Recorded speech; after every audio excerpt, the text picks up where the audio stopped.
Financial Argument. Follow us on YouTube.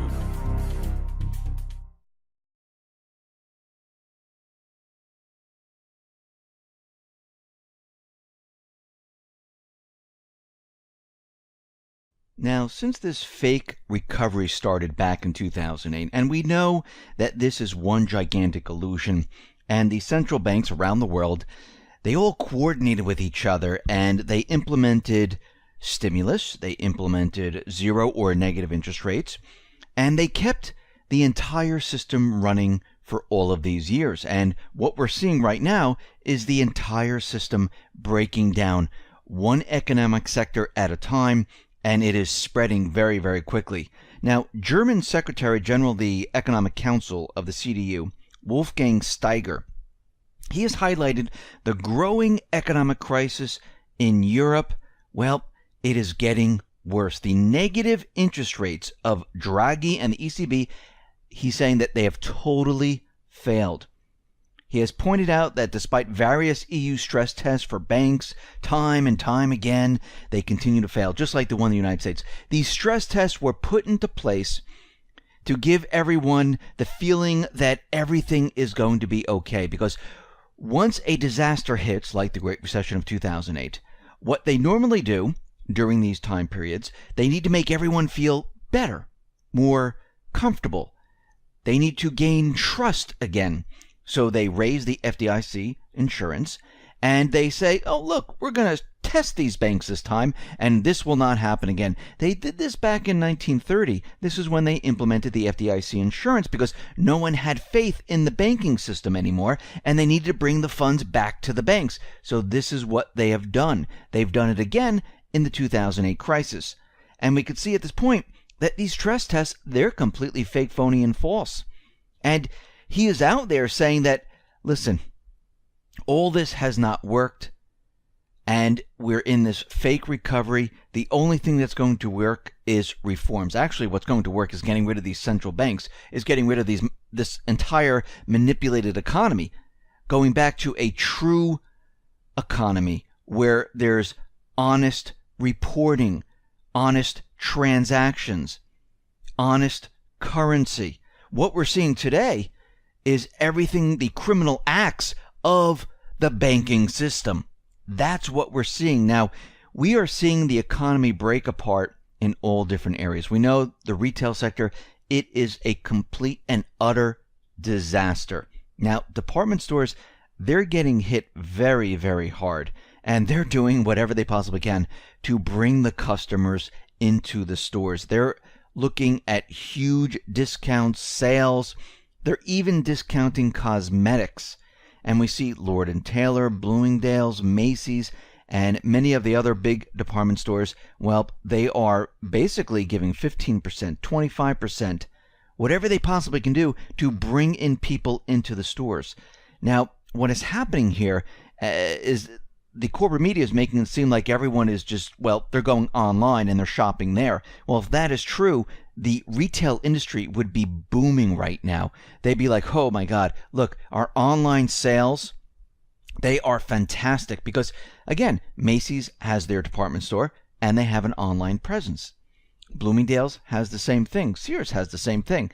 Every single retailer has an online presence.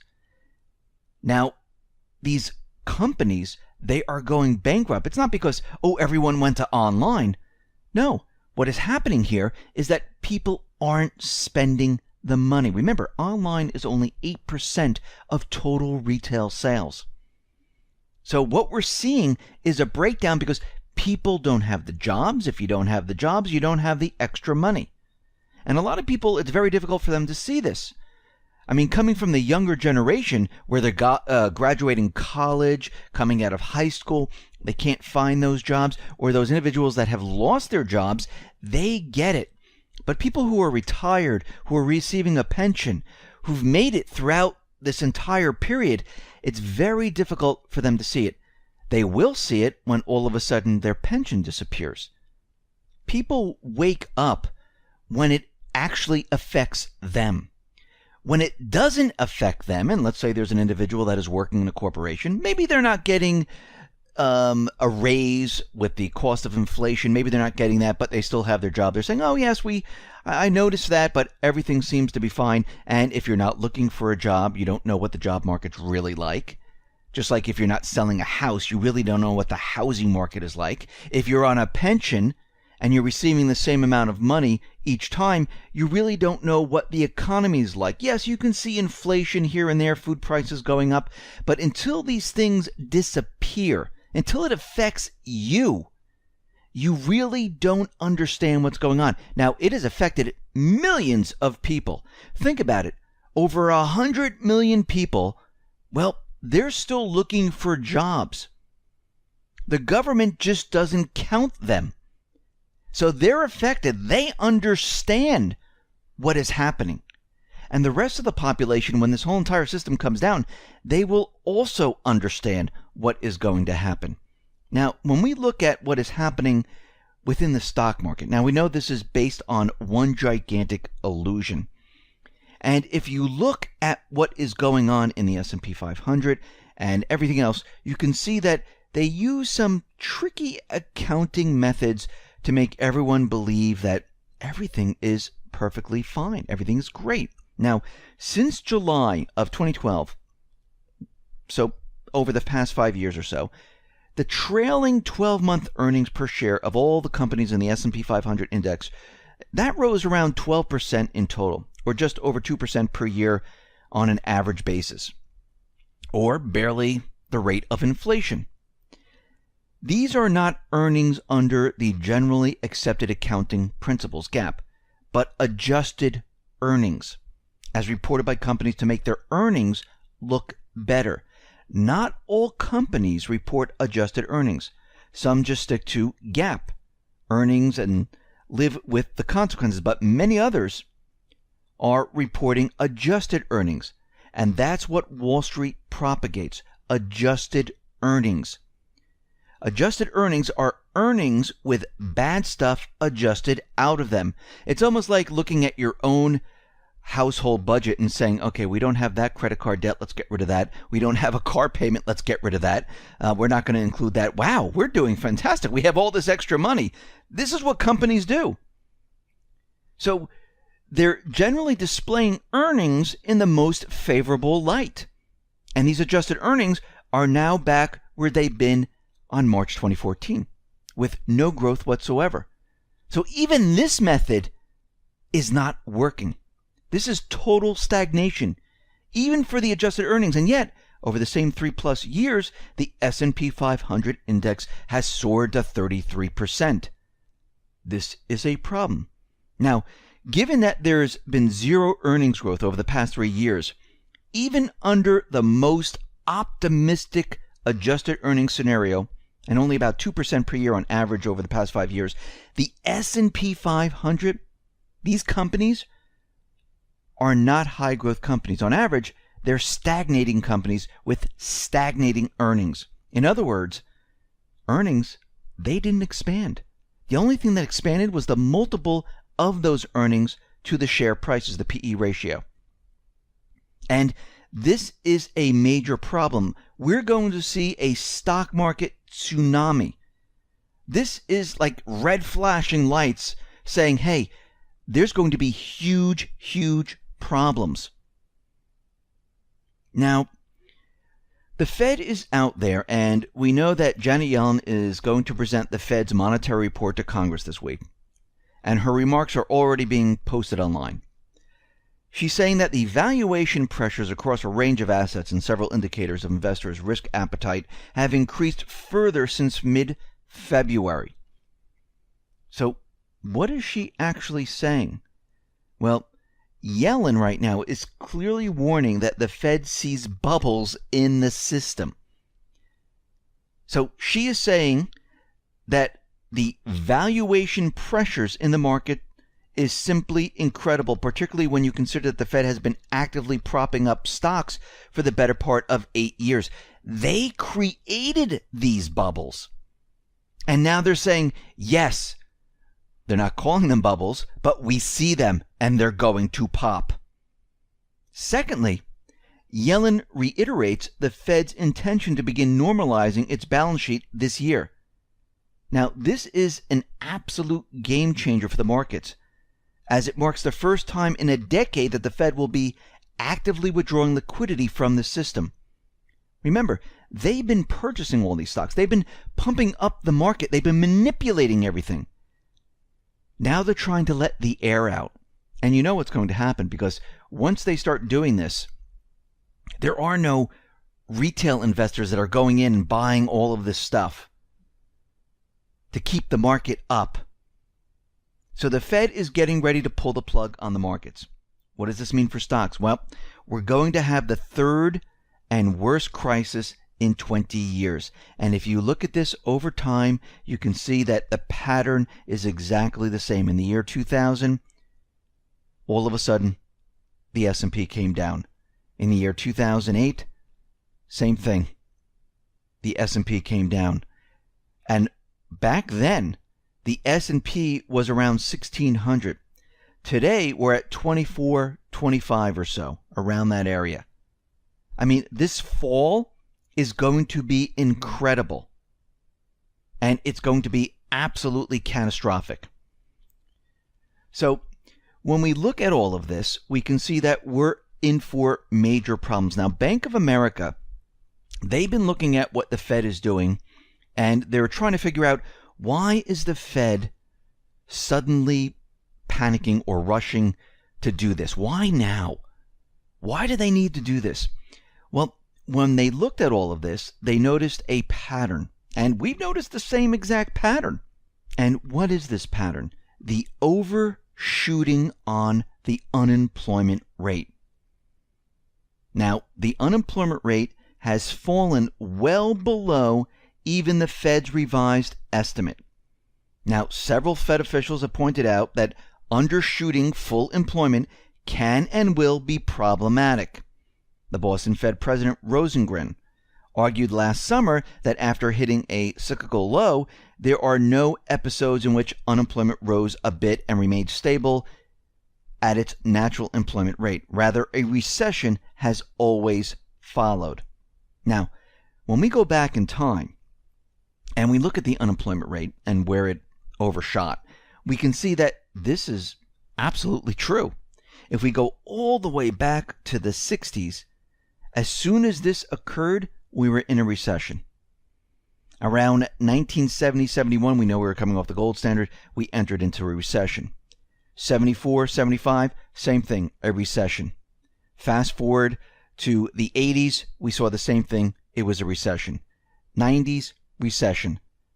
2000, 2001, recession. 2008, fits the same exact pattern, saw a recession. Here we are once again, and we just overshot the unemployment rate, which they were predicting. And we can see at this point that this is a problem. It fits into a pattern. And we're seeing the same consistent pattern, not just with this indicator, but with many other indicators. A flattening yield curve, an inverted yield curve. And this tells us from all of these different things that we are headed towards this horrific collapse of the system. Now, since 2008, they've learned how to manipulate the system like they've never done before. They set up a trading desk. They set the system where they took full control because Congress allowed them. They are allowed to create stimulus like there was no tomorrow. This has never been seen before. And they were able to continually keep this up over time. This is why it has lasted so long, because the manipulation goes far and deep. The only problem that the Fed has, yes, they can manipulate the stock market. They can manipulate the unemployment rate along with the government. They can manipulate the creation of currency. They can manipulate stimulus. They can manipulate GDP numbers with the help of the government. They can manipulate all these numbers. The one thing they can't do is manipulate the real economy, the everyday economy that people live in. They can't do it. They can't make people go and spend their money. Have you ever wondered why all of a sudden, and it's not all of a sudden because we've been tracking this, we knew that retail was bombing years ago. We saw it coming.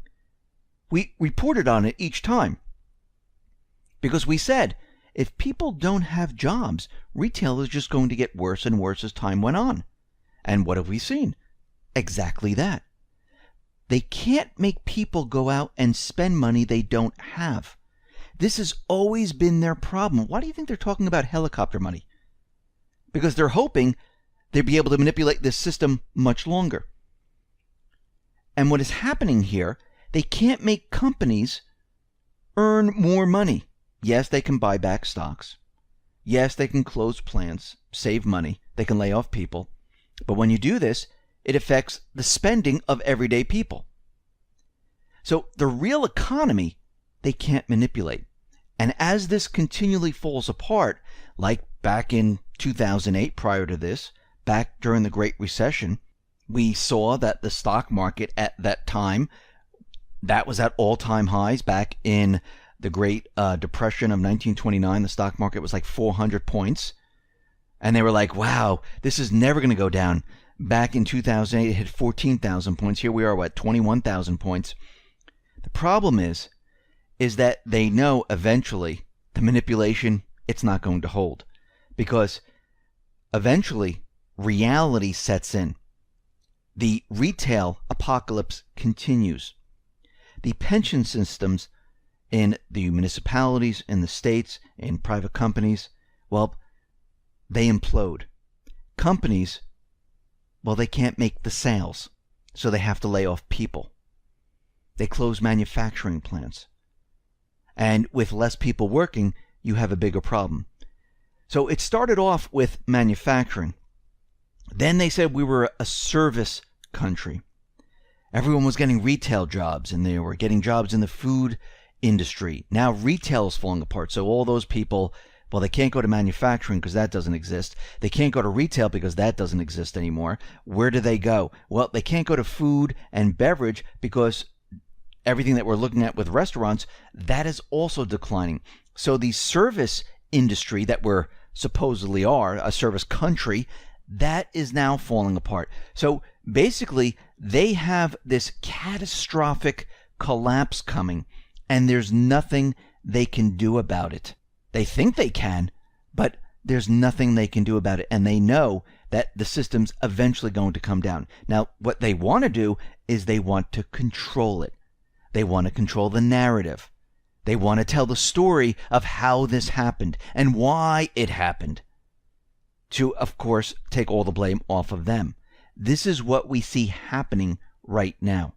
And it's a sign, as they continually suppress gold and silver, more and more each day, like these little flash crashes, as the stock market moves up, that actually is a signal that we're getting closer and closer to the crash.